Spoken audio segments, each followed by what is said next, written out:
पहाड़ों के पास बसे एक छोटे से गांव में अनिता नाम की एक औरत रहती थी। उसका जीवन आसान नहीं था। पति की मौत के बाद वह अकेली हो गई थी। रोज जंगल के किनारे से लकड़ी काट कर लाती और उसी से अपना गुजारा करती। गांव वाले उससे ज्यादा बात नहीं करते थे क्योंकि वह ज्यादातर चुप रहती थी। एक शाम बारिश के बाद जंगल बहुत डरावना लग रहा था। अनिता देर हो चुकी थी, लेकिन लकड़ी लाए बिना घर लौटना उसके लिए नामुमकिन था।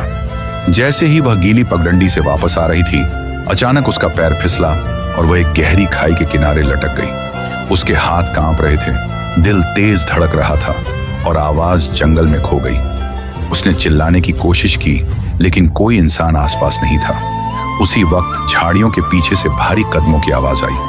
अनिता डर गई। उसे लगा कोई जंगली जानवर होगा, लेकिन जो सामने आया वह एक बूढ़ा हाथी था। उसकी आंखों में कोई हिंसा नहीं थी, बल्कि अजीब सी समझदारी थी।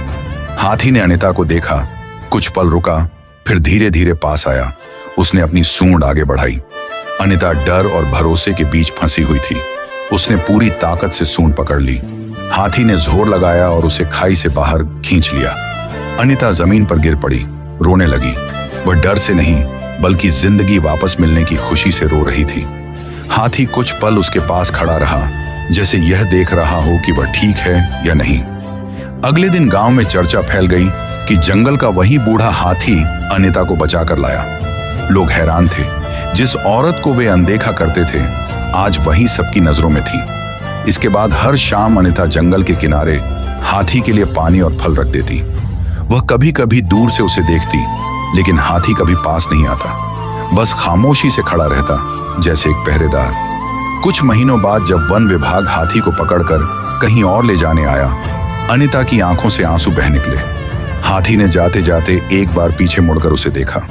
उस दिन अनिता को समझ आया, इंसान बोलकर भी साथ छोड़ देते हैं, लेकिन जानवर खामोशी में भी जिंदगी बचा लेते हैं।